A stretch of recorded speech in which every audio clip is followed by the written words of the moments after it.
Hola compañeros. Bueno, hoy por la mañana recién levantado, salí a tomar un cafecito a un lugar que suelo ir, pues bueno, cuando puedo. La verdad que no muy asiduamente, pero donde, bueno, ya de costumbre, desde que era muy jovencito, pues siempre que tenía un momentico pasaba por ese lugar que es en una barriada de Gijón donde vivo, ¿verdad? Y bueno, me puse a tomar ese café leyendo prensa, revisé los periódicos locales de aquí de Gijón y luego ya me fui a la prensa deportiva de aquí de España, a al Marca, a los periódicos que tienen en en este lugar, ¿no? Eh, bueno, pues resulta de que cuando ya me iba a ir, en esas últimas miradas que estaba echando en el último diario, que era en el Marca, cuando ya me iba a ir, pues de repente vi una entrevista que hacían al maestro Washington Tavares. Eh, y coño, ya llevaba bastante tiempo en ese lugar y tenía que regresar a casa, pero me paré y no la leí, sino que la leí, la degusté, la volví a leer, me encantó, me encantó. Ojalá que ese tipo de entrevistas, la entrevista que hoy, bueno, no es una entrevista, es un resumen de una entrevista que seguramente que ha hecho mucho más amplia porque ha salido en más medios de comunicación también de otra manera, ha salido en El País y en algún lugar más, ¿no? Y habla un poco de, no solamente de la trayectoria de este grandísimo entrenador, que es el más longevo en selecciones nacionales, es el que lleva más tiempo trabajando de manera ininterrumpida, en este caso en Uruguay, eh, y de manera muy exitosa, de manera muy exitosa. No hay que olvidarse de que Uruguay evidentemente tiene una historia muy lejana, muy lejana. Yo la conozco porque evidentemente lo he leído, porque he visto algún documental de Brasil, por ejemplo, de Pelé, y en esos documentales pues empiezan con la parte triste, negativa, de cuando Brasil en su casa, en Maracaná, que fue el maracanazo, pues pierde en la final un mundial contra Uruguay. Imaginaos lo grandísimo que es Brasil, lo que se vive el fútbol en Brasil y perder con un país que es algo chiquitísimo en relación a Brasil, ¿verdad? A pesar de que en Uruguay también se vive el fútbol de una manera súper intensa, como en esta entrevista habla Tavares. Eh, bueno, ganaron aquel mundial, pero luego evidentemente no es una cuestión fácil, no para los mundiales, para una selección como la de Uruguay, sino el simple hecho de clasificarse para los mundiales es muy complicado, porque en la confederación en la que les toca la previa, estamos hablando de selecciones como Argentina, como Brasil, como Colombia, como Chile, como Paraguay, como Perú. Hay, hay muchos gallos dentro del gallinero, ¿verdad? Hay muchos gallos, Uruguay incluido, evidentemente. Hay muchos gallos. De repente te aparece una Honduras fuertísima o de repente te aparece... Bueno, hay muchos gallos. Ecuador, hay muchos gallos dentro de... Y no nombro a Venezuela porque no se ha metido nunca en un mundial y no porque no tenga nivel, sino porque a Venezuela le ocurre lo mismo, ¿no? Que es una confederación muy complicada para meterse en un mundial. Pero más allá, igual que aquí, ahora que estamos en la Copa de Europa, pues allí pues se juega también la Copa América, ¿verdad?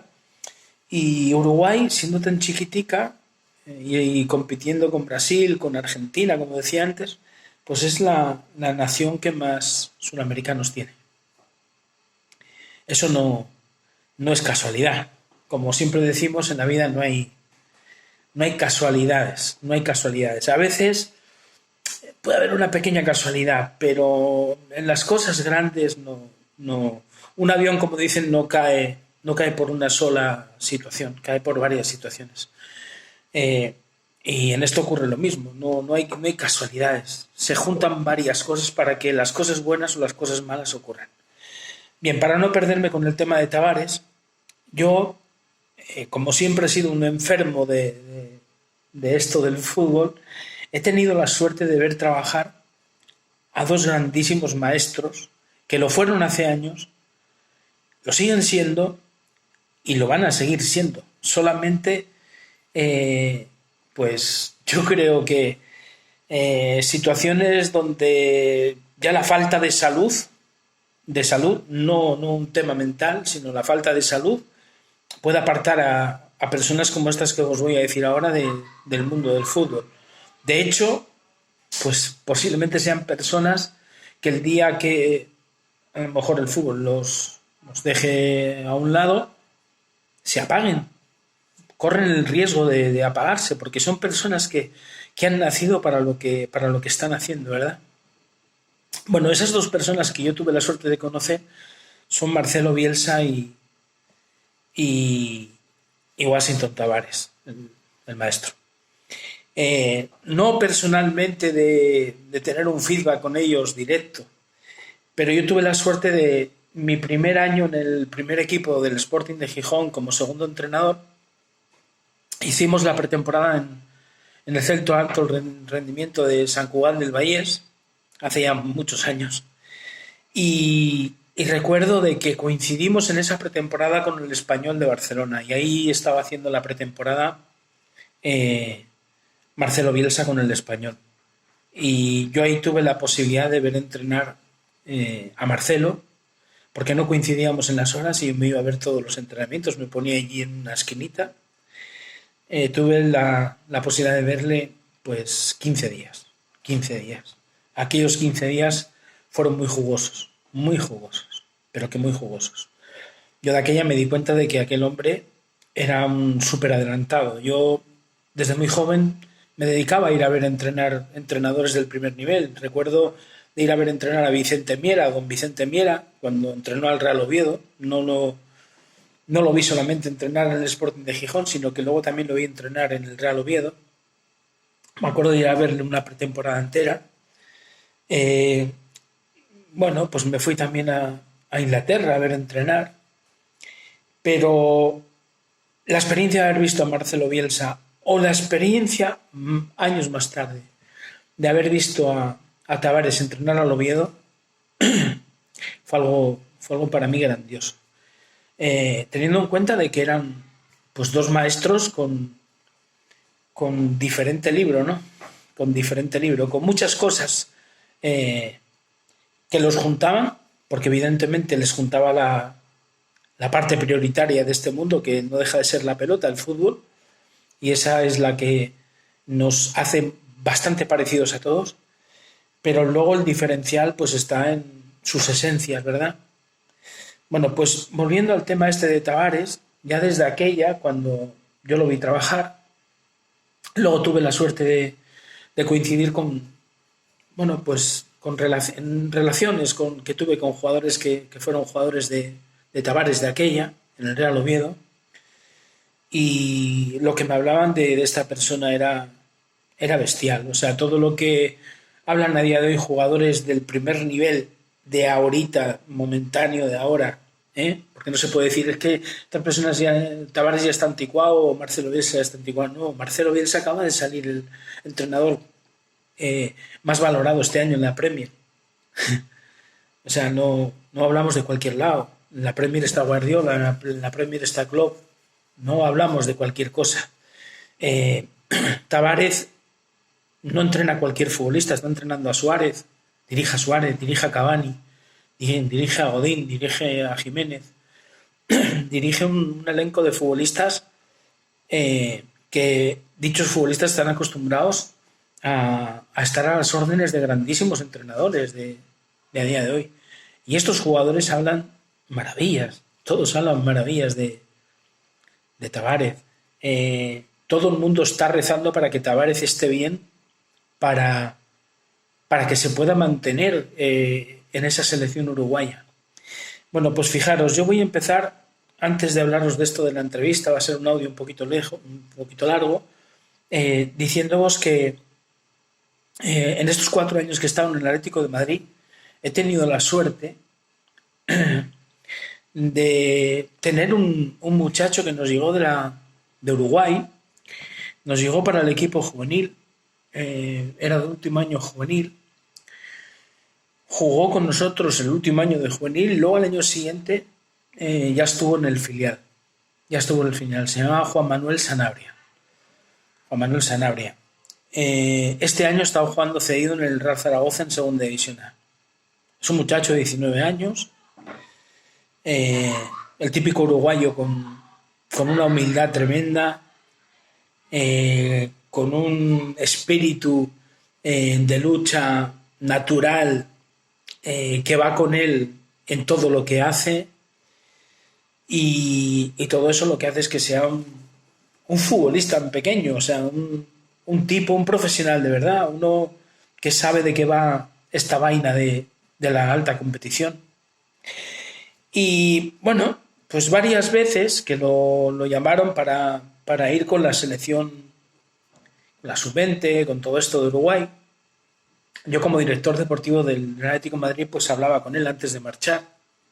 Y recuerdo que cada vez que hablábamos, él siempre me hablaba del maestro Tavares. Porque tenía contacto directo con todos los muchachos, con todos. O sea, Tavares no es que sea el entrenador de la absoluta, es que es el entrenador de la absoluta, pero es el alma de todo lo que ocurre en cualquier selección de Uruguay. Entonces yo un día le pregunté a Juan Manuel, ¿no? A Sanabria, digo yo, pero me hablas constantemente de Tavares, pero ¿qué pasa? ¿Que está con vosotros? Tal. Dice, no, él está siempre ahí. Él está con todas las selecciones menores, está ahí siempre. Él conoce a todos los muchachos de cualquier selección, se involucra con el trabajo de todas las selecciones, y para nosotros es como si fuera el entrenador de todas las selecciones. Luego, evidentemente, cada selección tiene su cuerpo técnico, pero Tavares está presente siempre ahí. O sea, es como que vive ahí, como cuando Marcelo Bielsa cada vez que llega a un sitio manda construir o que le monten una especie de habitación, porque hay veces que le falta tiempo y se queda a dormir dentro de la ciudad deportiva. Bueno, pues esto le ocurre un poquito a Tavares, ¿no? Y yo quería aprovechar hoy, os he hecho aquí un resumen de cosas que son píldoras que Tavares suelta un poquito en esta entrevista, y él habla de enseñadores. Esto ya lo escuché más veces. De hecho, hay por ahí unas frases sacadas de entrevistas que en su momento hicieron a Johan Cruyff, donde Johan hablaba de algo tan rotundo como que de cada 10 entrenadores que hay en el fútbol base, él hablaba que como unos 7 más o menos, a los jugadores que agarraban a principio de año y estaban con ellos trabajando un año, les hacían perder valor. Que había otros 2 que los dejaban en el mismo lugar, y que había solo uno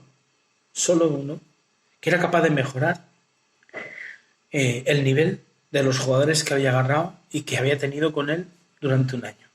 Fuerte, ¿verdad? Es algo muy fuerte, porque estamos hablando de entrenadores en el fútbol base. O sea, en el fútbol base es muy difícil llevar a un jugador del 9 al 10.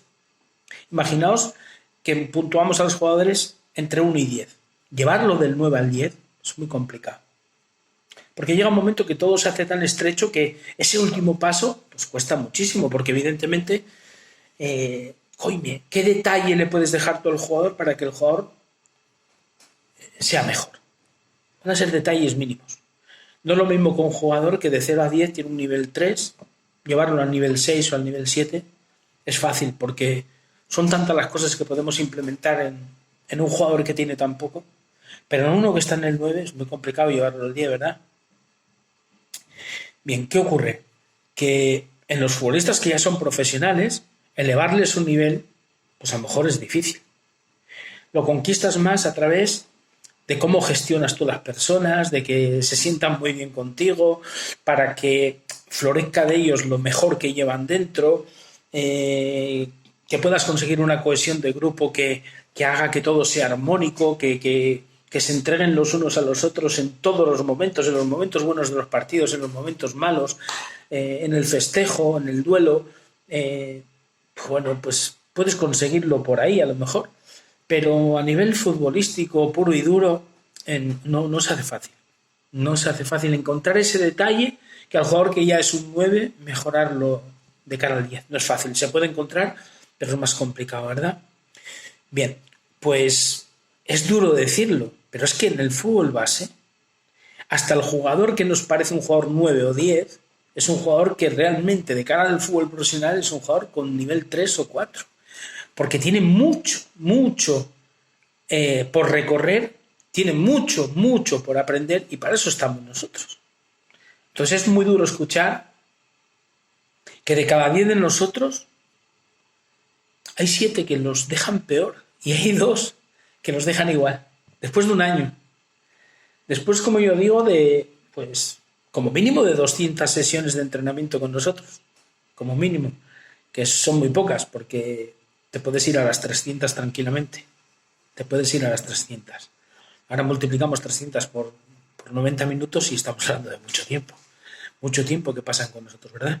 Mucho tiempo para dejar muchas semillas que luego florezcan. Bien, bueno, pues Tavares habla de los enseñadores. Y yo, aprovechando que habla de los enseñadores, pues la batalla que muchas veces se origina cuando en una mesa redonda pues hay personas que trabajan dentro del fútbol formativo y hay personas que trabajan dentro del fútbol profesional, y hay unas pocas que han trabajado en el fútbol formativo, en el fútbol profesional y luego en el fútbol formativo. Entonces, como que... pero son las menos. Esas son las menos, ¿no?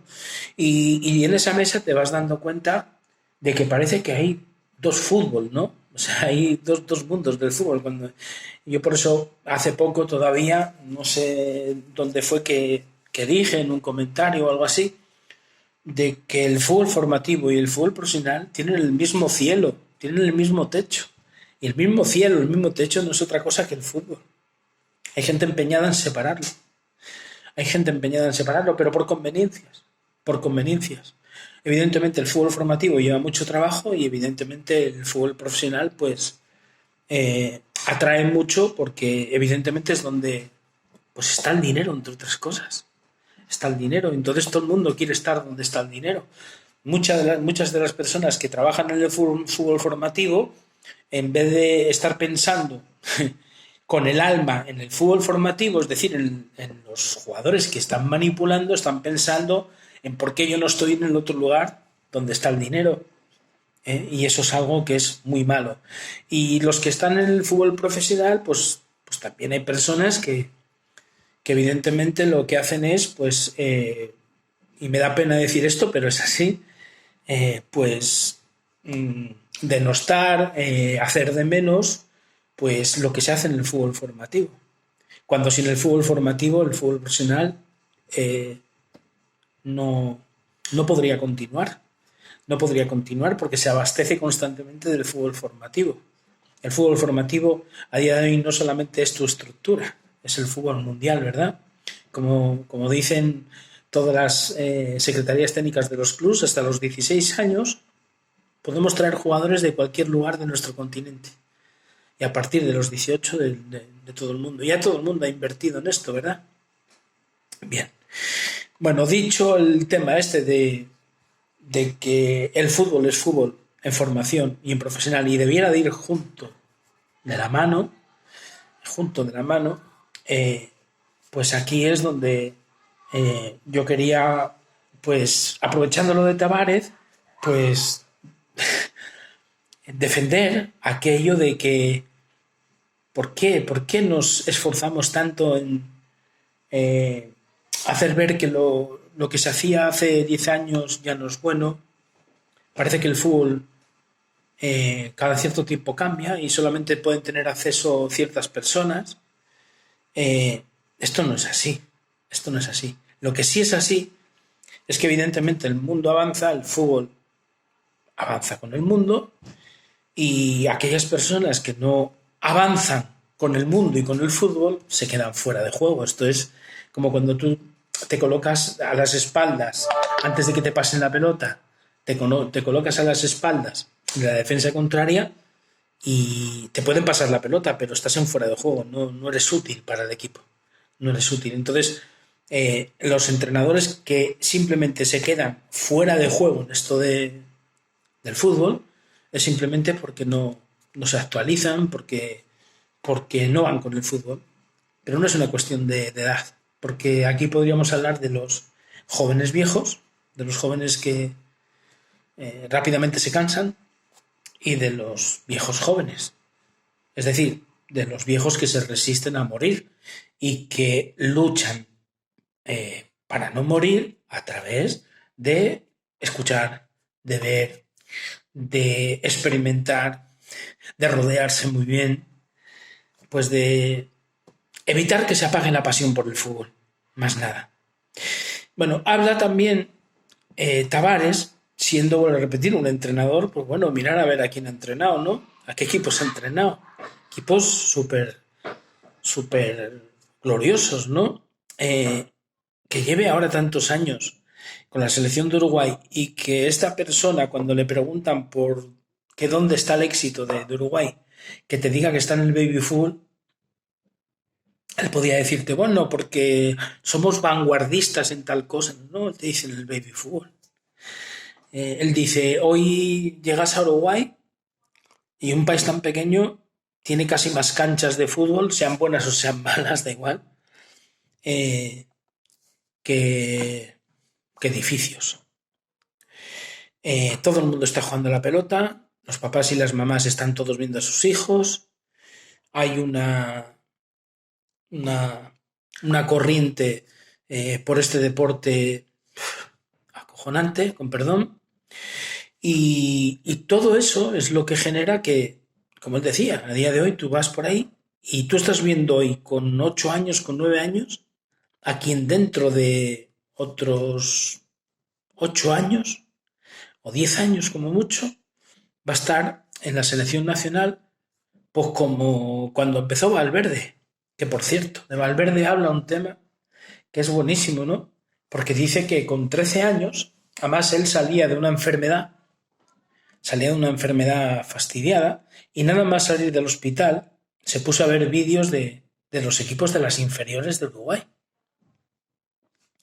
No de la absoluta, sino vídeos de las inferiores de Uruguay, de los muchachos que venían por abajo. Y es cuando ve a Valverde y dice, y ese muchacho, ese niño, creo que era delgadito, dice, muy delgadito, con muy poca fortaleza, muy tímido, y es aquí donde yo os quería ir, muy tímido, y fijaros lo que es